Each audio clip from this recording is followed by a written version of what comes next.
The John Lebang Show has been known to make people laugh, sing, think, scream, throw things in rage, and generally lose their minds. Listener discretion is advised.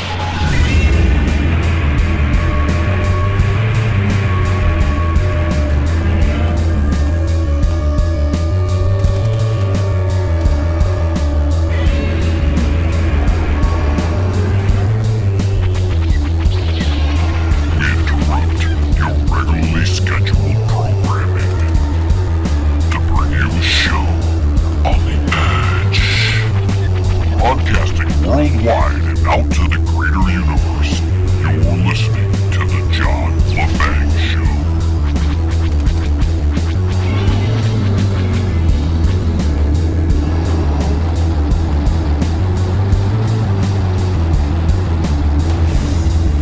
Greetings, Earthlings, whether you're from South America, North America, Siberia, South China, North China, the Philippines, Japan, Australia, Hawaii, or wherever you may exist in this cosmos. Thank you for tuning into this broadcast. We've got a lot set up for you this hour, but again, because we're in the midst of the Banger Music Award, I must just spend this first segment talking about how great things are going and how much support it has gotten. I mean, I am floored at the amount of response that we have received over this.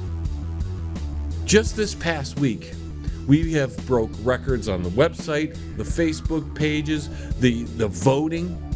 See, the voting actually for the main music awards just started on the 16th, and it is just through the roof.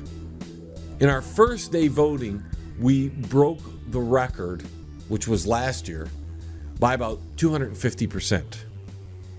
Not to mention that we have reached 41,000 people in the past week. That is incredible. You bands who have put in the time and effort, who have gotten behind this, have now got yourself out to a plethora of people who had never heard of you before.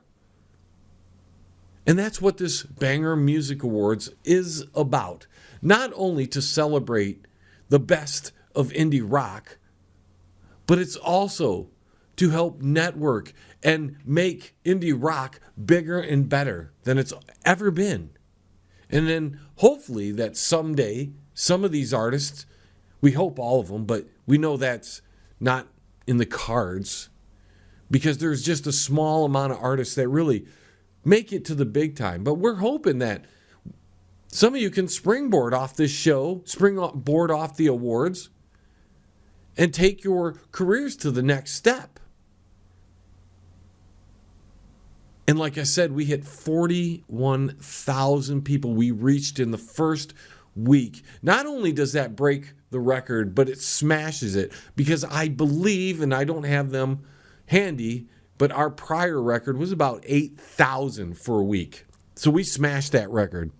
The website hits alone on the first day were so high that it was the highest not only for the year and ever, but the single day totals on the website broke. I mean, you couldn't tally 3 months of hits on the website and get to this number. That's how big it was. And that's only in the first day. The second day was still extremely great. And you guys, I tell you what, you guys are keeping me so busy, because not only are you rocking it out by promoting this, by telling your fans and all that, but the votes are just incredible. I'm behind about 120 votes right now. I've counted, and this is the first day and a half now. I've counted roughly about 100 votes, and I'm not even, or 100 ballots, and I'm not even halfway done with the ones that have come in. And for every 1 or 2 or 3 that I do, 3 or 5 or 10 come in. So I'm getting backlogged a little bit. I was thinking, man, I'm going to have to hire somebody pretty soon if this continues, because one man is not going to be able to do this job properly if this continues at this pace. And God forbid next year, if we continue to have this kind of, I'm already thinking of next year. But next year, we'll definitely have to have a team of people helping us, because there's no way that we're going to be able to sustain this amount of stuff with just me handling it all. I'm doing the website, designing the website, getting it all ready, keeping it up to date for everybody. I'm doing the promotions, the marketing, all that other sort of stuff. I'm counting the vote. It's just credible. Just incredible. But on the vote side, there's been a lot of great people who have taken the time to vote for the majority of people on the ballot. But yet, again, we have them single issue voters out there. And I'm just trying to express to the bands that it's great that you're getting votes, and I know you want to win at these categories, but this is also to help network for all the artists involved. And because of that, we encourage you to talk to your voters and have them tune in to some of these other artists. And they're all available on the website, because we have these individual pages for each category that you can listen through the songs. We put that there so that people can spend a little time not only enjoying the best indie rock has to offer and expanding their horizons in what new music is available, but it would also help some of the other artists who are more deserving and don't have the large fan bases behind them that can affect a competition like this a little bit. You get a lot of single voters that are going to vote 1, and you're going to just build up a lot in that for that one specific artist. But there's so much more for them to listen to. So I'm hoping that people will be a lot like Mike from Limberlost, the drummer, who's been sharing stuff from other bands that are involved in the music awards, or the guys from Dirt, who that not only have been amazing at their promotion and getting the vote out so they could win that first round battle against Nightglow in the Battle of the Jams, but they're out there making friends and sharing information, sharing music and telling their friends to like the other band, because that's what it's about. Yes, you want your band to win. You want your song to win. But we all win when we lift each other up. We're all independents here. We don't have the backing of all the major media companies or the major recording companies. So when you have an opportunity to get out to 41,000 people in a week, it benefits everybody. And we should continue to share that information, continue to help pump up each other. And yes, it's going to be great for the winners. But in fact, everybody who was selected to be a nominee for the Banger Music Awards is a winner in their own right, because their tunes are awesome. It's really an accomplishment, not only for you guys, but for us here. And I'm humbled by it. And I'm excited. And I can't imagine that this would have ever been this successful. And like I said, we're only a few days into it. Little over a week for the Battle of the Jams, only a few days for the nominations and the official ballot to be out. And everything's through the roof. And you guys should be really proud of yourselves. And if you haven't, because there's stations that are carrying the Banger Music Hour, I'd like for all of you to go to those stations and like their pages. If you haven't already, please like the John Lebang Show page on Facebook. Most of you have. I mean, we're also breaking records there. We've probably in the last 10 days or so had over 100 new people who like the page. People are following as well. This has been an incredible event, and we're only beginning. Now, what's coming up next is that we've gotten into the second round of the Battle of the Jams. And if you're not familiar with that, please go to the John Lebang Show Facebook page and you'll see all the head-to-head brackets and who's against who. And we encourage you to vote in every one of those because these bands deserve attention. And if you want your band to get attention, you should be also sharing and participating in other bands' work.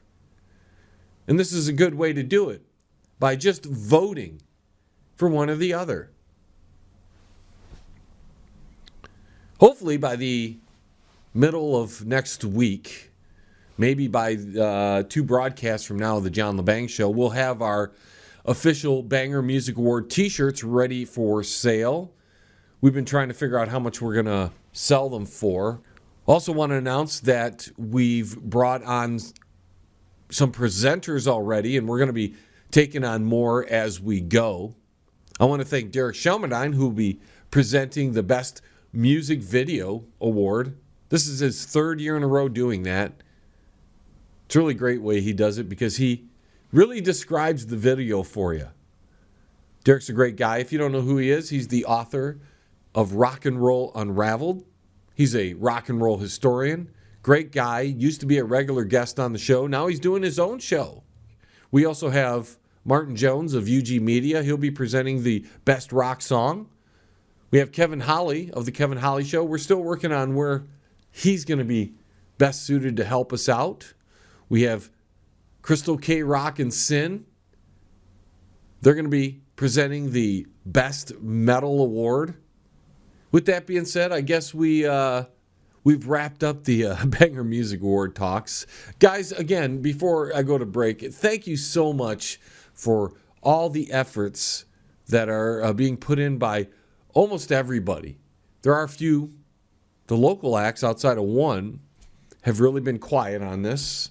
Maybe they'll come around here. They've been a big support in the last Banger Music Awards, but this year they're a little quiet, but it's still early. With that being said, thanks again, everybody. We're going to take a quick break, keep supporting each other, and when we return, we'll get into the real part of the show. So stay tuned. Hey, Uncle Shady, where are they going? Hey, you, get back here. The John Lebang Show will be right back. Does your house need a paint job, but you don't want to do it?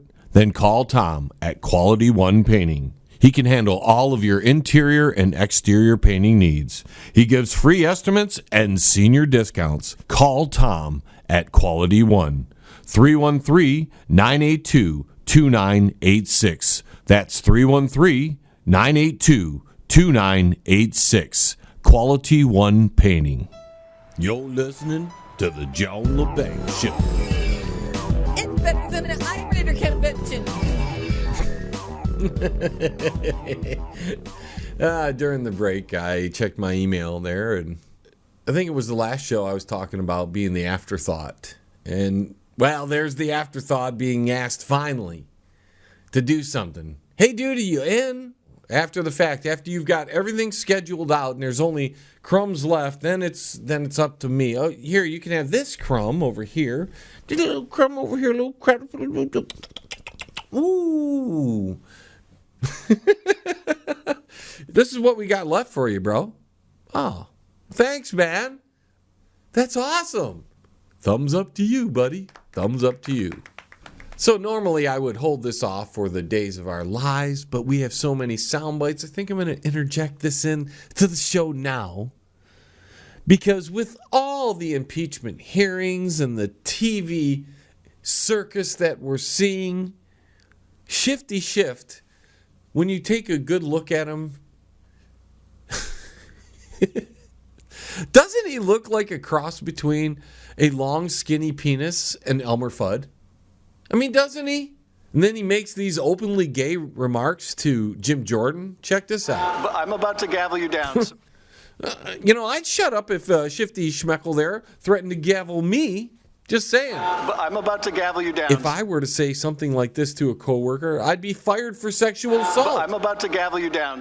Hey, baby, can I gavel you in the break? Be getting the girl go, hey, Mr. Manager, he be like trying to gavel me. I won't set fired. I'd shut up too if Shifty Schiff is threatening that. I mean, when a dick is telling you that you're going to be gavelled if you keep talking, you better shut up. Because looking at Schiff, doesn't it look like he has some kind of performance issues? I mean, while he's sitting, he looks artificially stiff, doesn't he? He's like artificially stiff, like he had to take a pill or something. And you wonder if Shifty isn't getting a little stiff behind closed doors. They're in the basement of the Capitol building asking or getting depositions from people that we don't know anything about. We don't know who the whistleblower is. We used to know that the whistleblower was going to testify, but now Shifty Schiff doesn't want him to testify or her to testify. Although we have heard a name through the rumor mill. And until that is accurately reported, we'll just lay off that. And then his 2-star witnesses this week, and I don't know if you watched the hearings, but I spent a lot of time watching the hearings. But his 3-star witnesses, none of them were in the room when Trump made the phone call. None of them have firsthand information about the Trump phone call. Everybody has second, third, and fourth-hand information about the phone call. That's normally called rumors. Yet these are the star witnesses that the big TV circus event happened and we were subject to it because the mainstream malpractice media aired it live so that we all could take in to see the corruption. Except the corruption is looking more and more like it's on the Democrat side and Adam Shifty Schiff. We've got some calls coming in on this subject and maybe more, so let's head out to them. Shady, listening in on Alien X Radio. What say you? I have to agree with you, John. He looks like a half-limp dick that would have been on some old failed divorce lawyer. That's what I'm saying. And you know it's bad when a dick needs so much public attention. Old Pee-wee got arrested for that. Maybe that should be his nickname, Pee-wee Shaft. Okay, Shady, thanks for your call. You know, that's a good idea. Let's come up with a permanent nickname for the Schiffster. Now we head out to Las Vegas where Pedro wants to chime in. Pedro, what say you?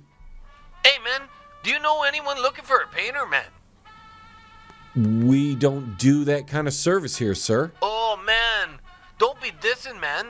I'm just looking for a job, you know, man. Have you tried the casinos? Oh, man, I did, man. I lost all my dinero. What about the strip? I guess I could make my girlfriend do that, man. Maybe my daughter. I wouldn't recommend that. Gracias, Bendeco. Okay, thanks for your call. Our next call comes in from Washington, D.C. Ditzy, what say you? John, stop talking about male anatomy. It's distracting. So is the whole impeachment thing. The what? The impeachment? I prefer apples, John. Bye. Okay. Thanks for your call. Our next call comes in from Bernie. What say you? Make socialism great again. Make socialism great again. They're trying. Thanks for your call, Bernie. Next we have Boris from Moscow, Michigan. Many time caller. Would like to change subject for a moment, please. Okay, go ahead. What is your opinion about the ugly lady who testified? I don't know why she's a witness. She wasn't there during the phone call, has no firsthand knowledge of anything, and isn't relevant to the impeachment outside of she was a Ukrainian ambassador during the Obama administration and was let go by Trump before all this happened. That's not what I meant. You think she's one of those people who identifies as, what do you call them? Whatever you call what? You know, the weird people. Could you be more specific? Not without getting death threats. I see your point. Well, we don't want that. Thanks for your call. Donald, you're on line too. Did you see my latest tweet, John? No, sir. I don't twit much. Ah, it was beautiful. What was it about, sir? Oh, it was about, I can't remember, John. Hang on a minute. I got a tweet about that. Hey, everyone. Big D here. What was my last tweet? I can't remember. Hashtag get back with me soon. Alright, what was I saying? You were talking about your tweet. Alright. Oh, hang on a minute. Someone just liked my tweet. Oh, it was Kim Ding Dong. That's huge. Oh, wait. There's another like. Oh, and a retweet. I love it. Okay, as you were saying, sir? I can't remember what the tweet was about. I make a lot of tweets, John. A lot of them. Okay, sir. Well, thanks for your call. Our next call comes in from Windsor, Canada. Gordy, what say you? Make hockey great again, eh? Bring back Don Cherry.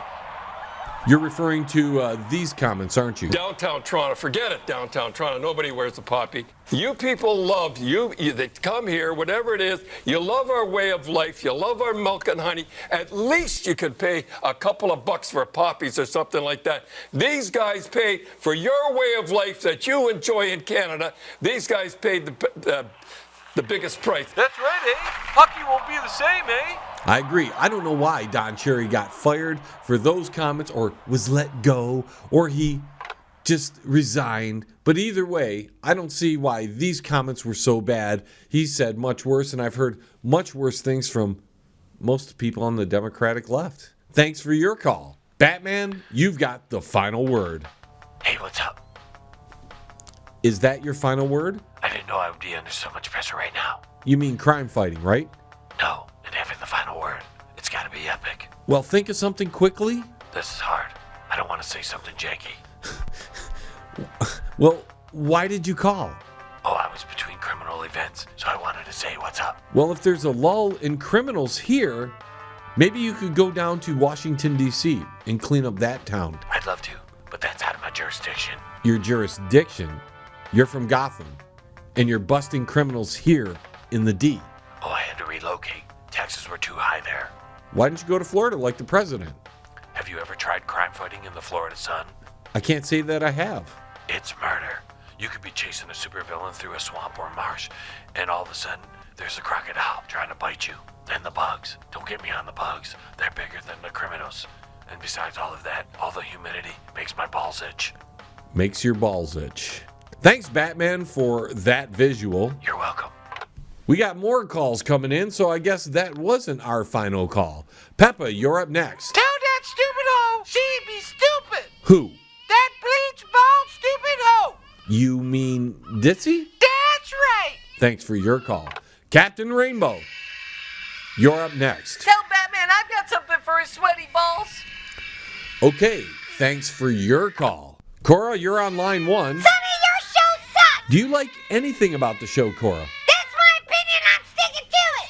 Okay, well, thanks for your opinion and your call. Now we're going out to Rusty. What say you? I watched them hearings and it reminded me of this time I was at the bar and I tried to touch this lady's leg and she denied me. So I went home alone. I cried a little bit, but then I figured, hell, I'll do it again tomorrow. Great. Thank you so much for calling in. Ladies and gentlemen, we're going to take a quick time out, heading to our third segment. When we get back, we'll hit the news, and then in our fourth segment, another rendition of The Days of Our Lives. Stay tuned. More on the flip side. Don't move a muscle. The John Lebang Show will be right back. With lots of fun and excitement. Yes! Are you in need of commercial or residential window cleaning? Do you need your office cleaned? Maybe custodial work? How about some gutter cleaning? If you do, then call Pane in the Glass. For a beautiful shine that's crystal clear, call Pane and the Glass. You can find them on Facebook at Pane and the Glass. Hey, man, it's at the bottom of the hour, man. Do you know where your kids are, man? If you want to contact the John Lebang Show, feel free to send an email to jlebang@live.com. And if you're on Twitter, look him up at John Lebang. And don't forget to go to his Facebook page at The John Lebang Show. Banger. Now here's John. Well, before we get into the news, I just wanted to bring up a few things that happened throughout the week that I had in my notes here, and I forgot to bring them up earlier. Now, we've been doing the Days of Our Lives segment since early September. We also had a broadcast recently where we leaked the Democrats, the New World Order, and Hydra together through the Captain America Winter Soldier movie. You know, there's sometimes when you think people are listening to you, and I know Michael Savage has listened to us in the past. I think it was last Monday. You just did a whole show called The Days of Our Lies. And I almost went ballistic because I was like, no, you can't be ripping me off, Michael. No way can you be taking my idea and using it for yourself. But it wasn't much different than that. Sure, it wasn't all sound bites, but the idea was the same. That it was a soap opera up there at Washington, D.C. Now, some people are going to say, no, Michael's not listening to you, and maybe he's not, and maybe it's just a coincidence that he used my segment name, The Days of Our Lies, that we've been doing since early September. But if that wasn't bad enough, because it was on the same day, so I think it was Wednesday actually, now that I reflect back,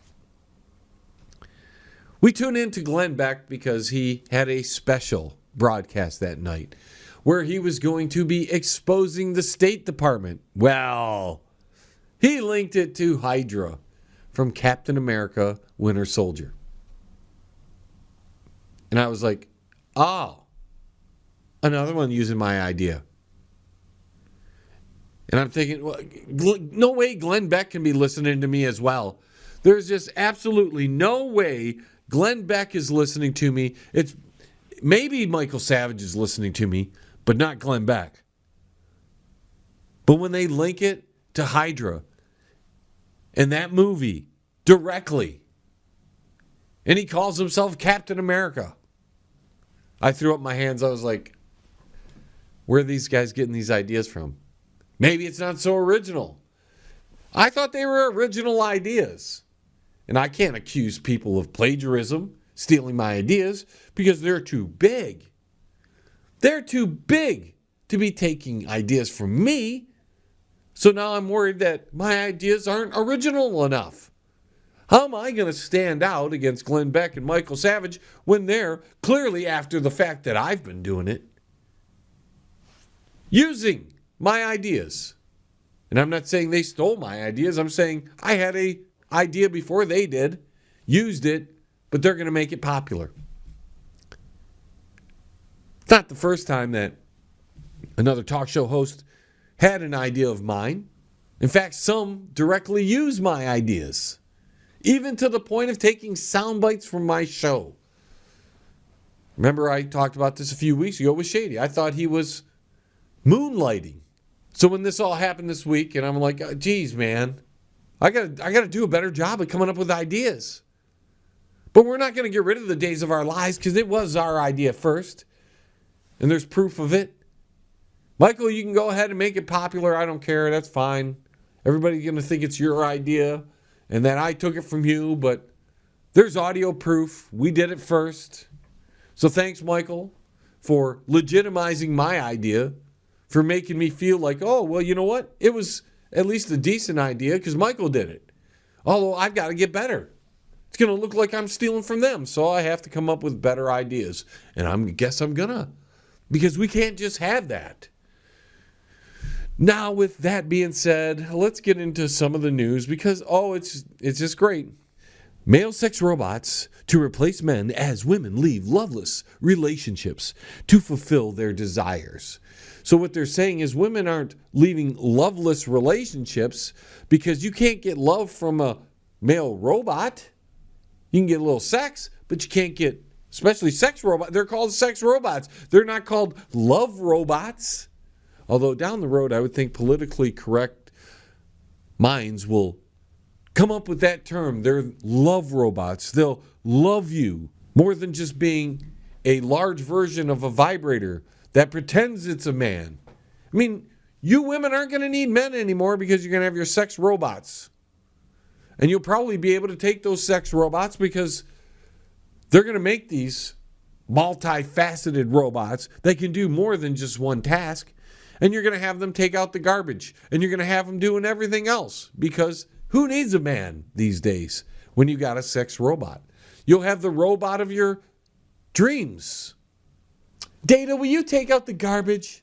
Because women want fully functional robots. That way they get artificial love, artificial intelligence, and everything's artificial for the ladies. They'll be happy if it's all artificial because this sex robot man won't argue with them, won't do anything they don't want to do. If they don't want something plugged in, they won't plug it in. Also in the news from a Wall Street Journal, mainland Chinese soldiers to take Hong Kong streets for the first time during protests. Fake news. Fake news. Gotta love this malpractice media because they're making it sound like the soldiers are just running through the streets when they're out picking up. They're not wearing their uniforms. They're wearing black shorts and olive t-shirts, and they're out there cleaning up the garbage that the protesters who have been doing it for about 5 months, and I love how they're called pro-democracy protests. I'm not exactly sure what kind of protests they are at this point. Fake news. And I'm not supporting the Chinese military, but when you have the Wall Street Journal putting out a headline that says fake news, mainland Chinese soldiers to take Hong Kong streets for the first time during protest, that makes people think that the Chinese are out there in their military gear doing stuff that military people do. Fake news. When that's not the case. They're out there in shorts and drab t-shirts picking up the garbage that these wonderful pro-democracy fake news protesters fake news are leaving behind. All this garbage. And I bet you a lot of them are environmentalists, but, you know, environmentalists never take their actions into account. They're allowed to do things that would be anti-environmental for the greater cause. Just like these pro-democracy protesters can do things outside of the realms of democracy and freedom to make their point. Because in freedom, you make garbage, you pick it up, and you throw it out. You don't leave it behind for somebody else to pick up. Whether it's Hong Kong officials or Chinese officials. You don't do it. But the fake news reports it that fake news. The Chinese are out there. Mainland Hong Kong. Fake news. Hong Kong. Mainland Hong Kong. Fake news. When they're only out there to pick up the garbage that the so-called protesters have left behind. We also have Venice closed its iconic St. Mark's Square on Sunday ahead of the third major flooding in less than a week. Here at home, American workers continue to struggle despite strong jobs report. And why would that be happening? Trump and the government gave them a massive tax reduction that was supposed to spur employment growth, spur higher incomes. And the only thing it's really spurred higher incomes for are the corporate elite and the people in the stock market. And I could have told you that long ago. You can't give corporations a break because they're not going to pass on that to their employees to give them more money. They're going to pocket that as if $42 billion or $16 billion or $20 billion isn't enough for a corporation. When they get a massive tax cut, instead of passing that on to employees, which I told you about and could still tell you about, you don't give them tax cuts, you give the little people the tax cuts. Because it's the little people who do all the spending. They pay the taxes. Because these corporations figure out their tax burden in the cost of their products and services. So it's the people buying the products and services that actually pay the tax. So when people complain about taking more taxes away from corporations, they're really ripping off the little guy. And when government gives corporations a tax break, they keep it for themselves. They don't help out the little guy. So again, Mr. Trump, if you're listening, which you're probably not, but maybe one of your surrogates are, maybe through proxy, if one of the other radio talk shows are listening to me, they can have this idea and they can pass it on to you, Mr. President, because they have more influence than I do.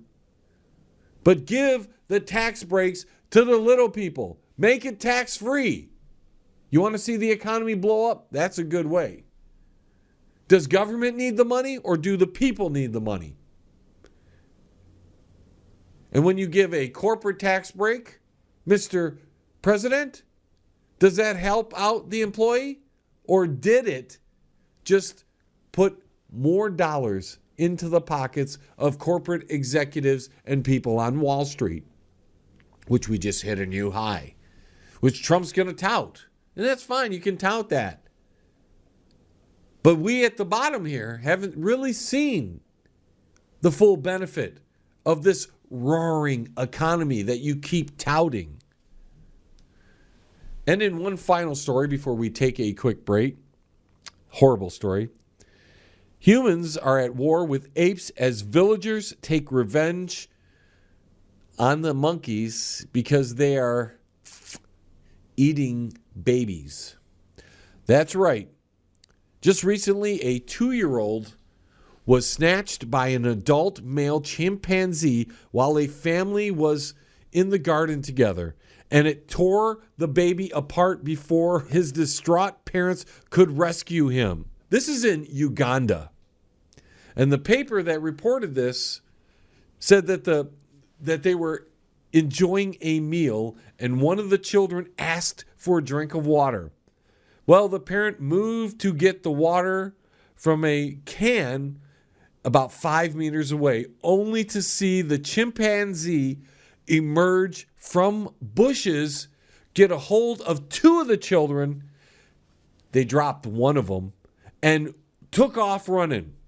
Now, the father tried to chase this down. By the time he got there and caught up with this chimpanzee, which was moving pretty quickly, it was too late. The chimpanzee undressed the kid and ripped on the lower part of the abdomen, exposing the kidney. And it also banged the head of the child on the ground, opening its skull. And in that country, it is illegal to kill chimps. Well, they're more protected than the human beings from the chimps that could kill them. We're going to take a quick break, and on the other side of this, we've got the days of our lives. Smoke them if you got them. Because the John Lebang Show will be right back after this. That's guaranteed. Yes. At Absolute Skin and Body Care, they only use the best laser equipment in the industry so that you receive the best results possible. They'll explain all the procedures in detail and answer all of your questions. Absolute Skin and Body Care. If you're looking for skin rejuvenation, laser lipo, or laser hair removal, call Absolute Skin and Body Care.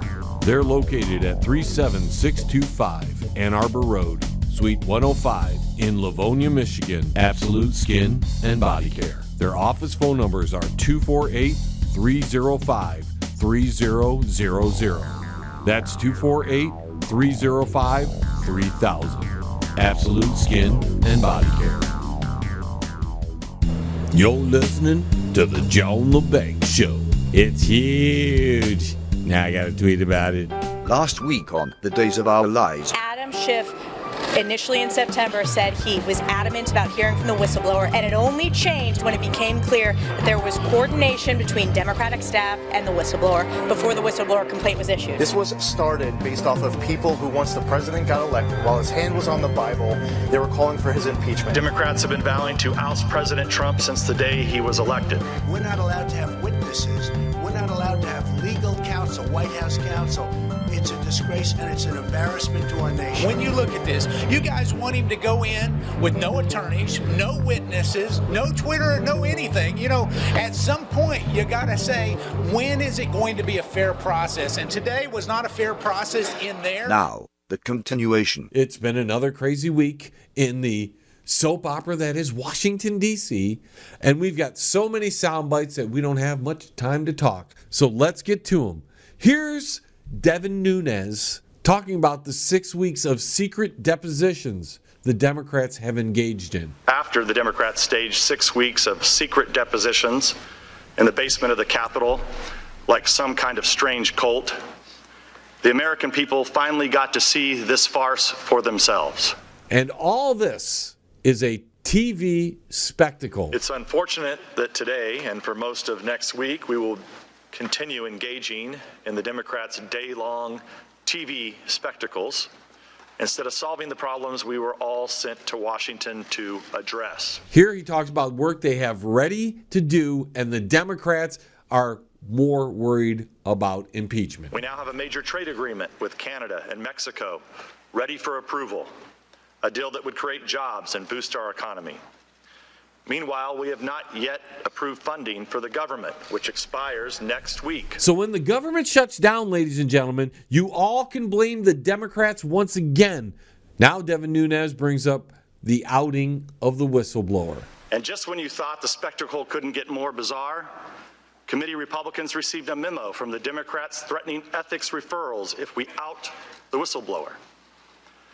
As the Democrats are well aware, no Republicans here know the whistleblower's identity because the whistleblower only met with Democrats. More on that. Until they secretly met with the whistleblower, Democrats showed little interest for the last 3 years in any topic aside from the ridiculous conspiracy theories that President Trump is a Russian agent. Now here's some truth about the Steele dossier and collusion of the Dems. Even as they were accusing Republicans of colluding with Russians, the Democrats themselves were colluding with Russians by funding the Steele dossier, which was based on Russian and Ukrainian sources.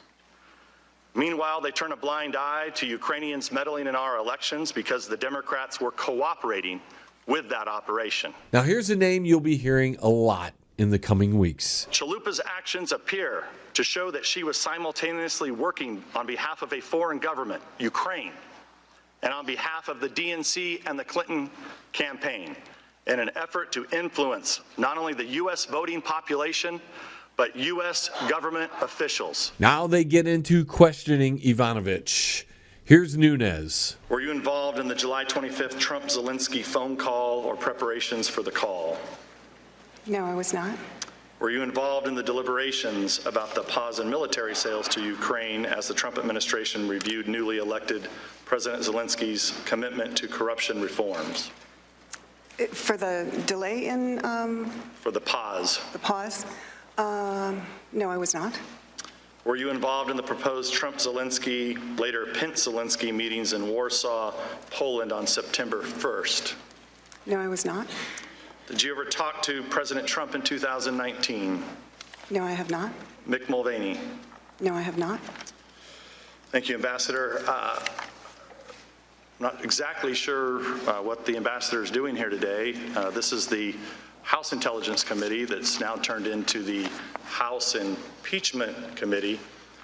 This seems more appropriate for the Subcommittee on Human Resources at the Foreign Affairs. She had nothing to do with the call. She wasn't involved in it. She wasn't even part of the State Department or was in the room at the time of the call.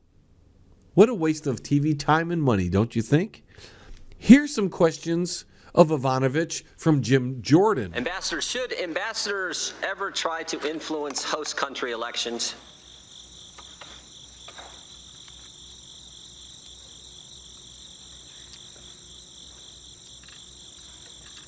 No. I think you said in your opening statement, partisanship of this type is not compatible with the role of a career foreign service officer. Is that right? Oh, she had to think about that one. More questions from Mr. Jordan. So you had several high-ranking officials in the government, in the Ukrainian government, and when President Poroshenko is president of Ukraine, criticize President Trump, then candidate Trump, all in the late summer and fall of 2016. What I want to know, Ambassador, when this was all happening, did you go talk to anyone in the Ukrainian government about this? Did you go say to some of these officials, hey, you guys need to knock this off, this perception that we got, as Mr. Lyshenko said, the majority of Ukrainian politicians on Hillary Clinton's side, that's not good.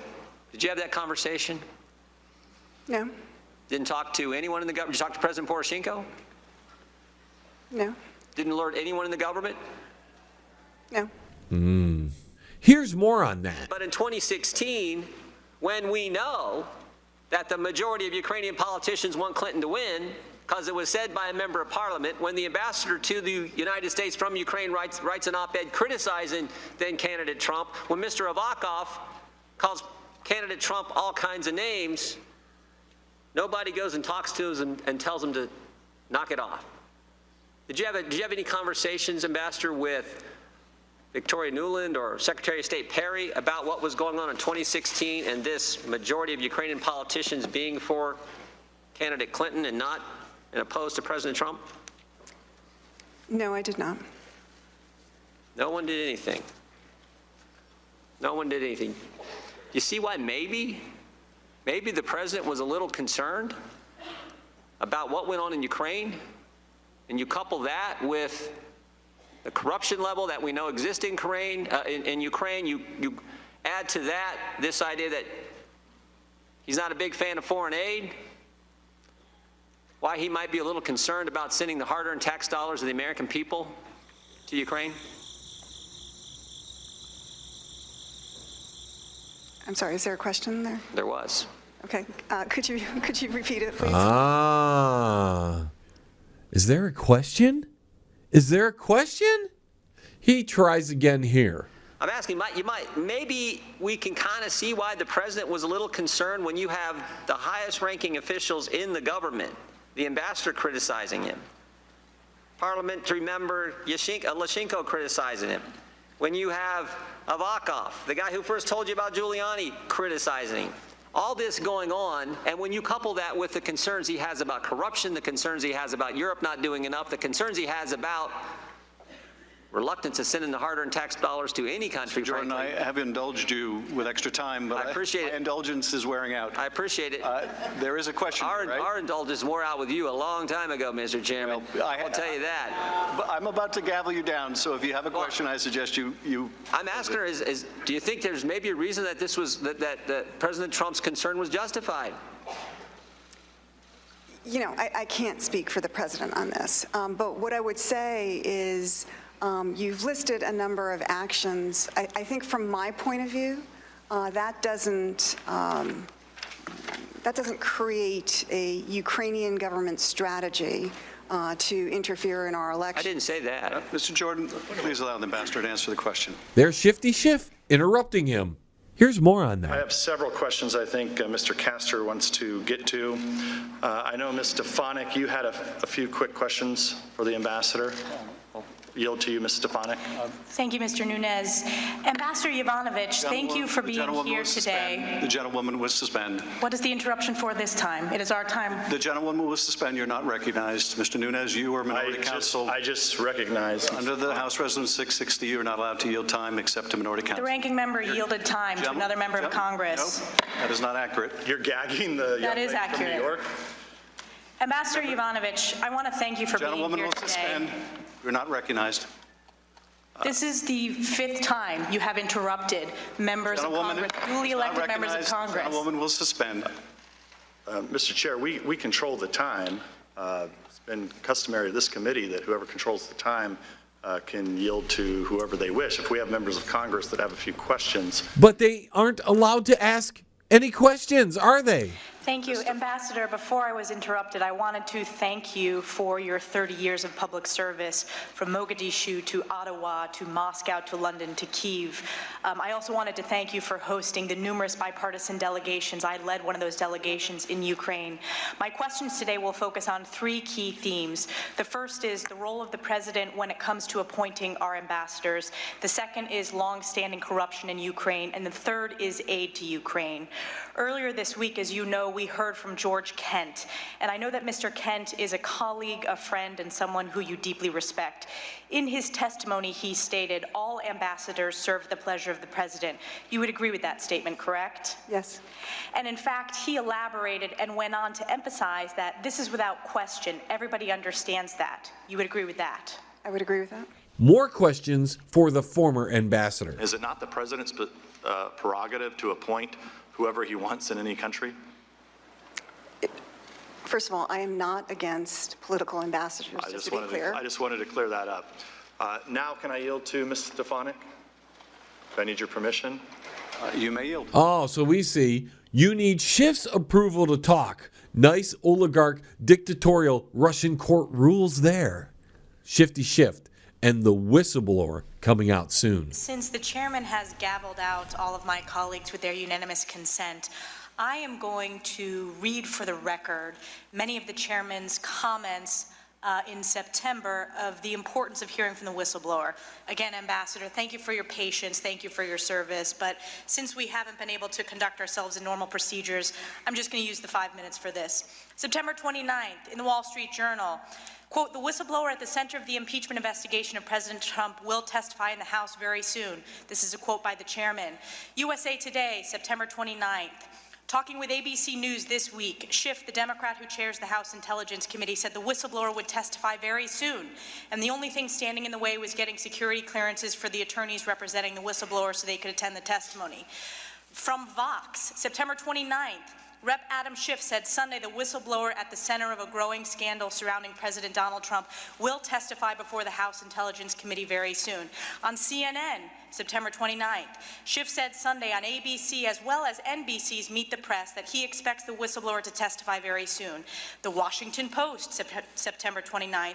In an appearance on ABC News this week, Schiff echoed Pelosi's message. He also said he expected the Intelligence Committee to hear from the whistleblower very soon, pending a security clearance from Acting Director of National Intelligence Joseph McGuire.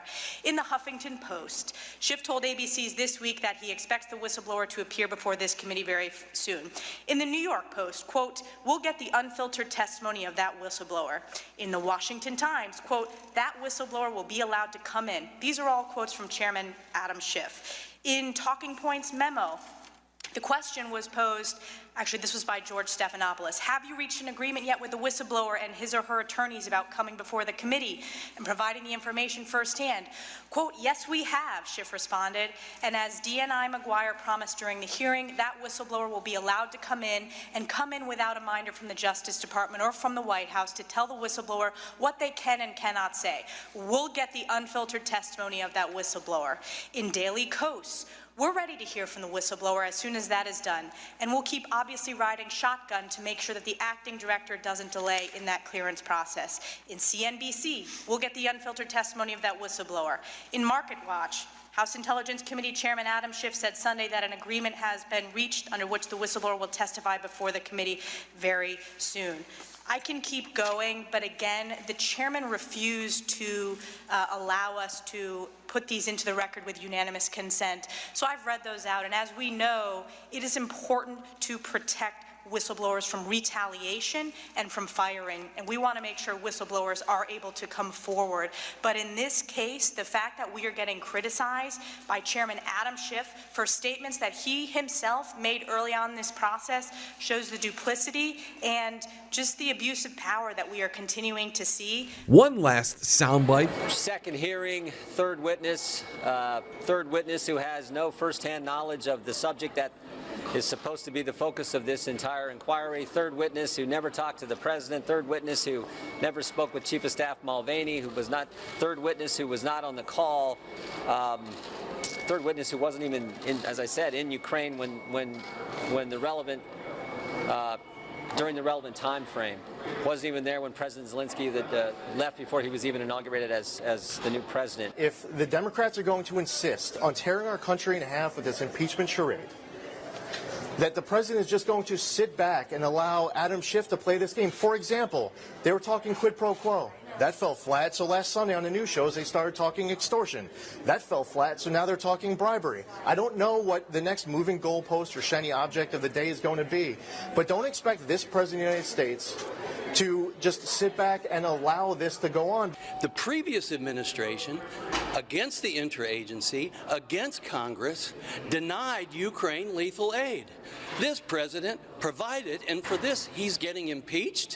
What about the previous president who denied the interagency and denied Congress? And I think it's considered a joke all over Washington and all over the world. The Republicans are given no due process whatsoever. We're not allowed to do anything. It's a disgrace what's happening. But you know what? The American public understands it, and that's why the poll numbers are so good, and that's why other things are so good. What they're doing in Washington with that hearing, and by the way, it's a political process. It's not a legal process. So if I have somebody saying I'm allowed to speak up, if somebody says about me, we're not allowed to have any kind of representation, we're not allowed to have almost anything, and nobody's seen anything like it. In the history of our country, there has never been a disgrace like what's going on right now. So you know what? I have the right to speak. I have freedom of speech, just as other people do. But they've taken away the Republicans' rights. It's because Adam Schiff only wants the American public to have 3% of the information. And I watched today as certain very talented people wanted to ask questions, and they weren't even allowed to ask questions. As we saw today, he is making up the rules as he goes. He did not let Republicans put forth any unanimous consents. He did not let us control our own time, Republican members' time. I think I was interrupted about 6 times throughout the hearing. So this is just more of the ridiculous abuse of power that we're seeing from Adam Schiff. And I'll tell you about what tampering is. Tampering is when a guy like Shifty Schiff doesn't let us have lawyers. Tampering is when Schiff doesn't let us have witnesses, doesn't let us speak. I've been watching today. For the first time I started watching, and it's really sad when you see people not allowed to ask questions. In my line of questioning, I just wanted to highlight the Obama State Department was so concerned about conflicts of interest with Hunter Biden sitting on Burisma's board that the Obama State Department, that was the first instance where Ambassador Yovanovitch had ever heard the word Burisma. That's an important fact to note for all of the viewers here today. Adam Schiff never brought this up. The second sentence of that tweet goes back to the July 25th call transcript. And in that, President Zelensky is saying to President Trump that he's concerned that Ambassador Yovanovitch is a, quote, bad ambassador, and that President Zelensky believed that Ambassador Yovanovitch had a loyalty to President Poroshenko. The press is unbelievably dishonest. That was a major statement put out last night by the Foreign Minister of Ukraine and also by the President of Ukraine. And you don't even report it. It's a disgrace. I think one of the most important facts that came across today, Ambassador Yovanovitch testified that the president can appoint ambassadors at will. That is important. The president has a right to pick who his or her ambassadors are. I just want to get it on record. In terms of defensive lethal aid, which you were an advocate for, that was not provided by President Obama. It was provided by President Trump. That's correct. I yield back 5 seconds. And that's it for yet another John Lebang Show, ladies and gentlemen. Thank you for tuning in. A little bit of everything kind of rolled into one today.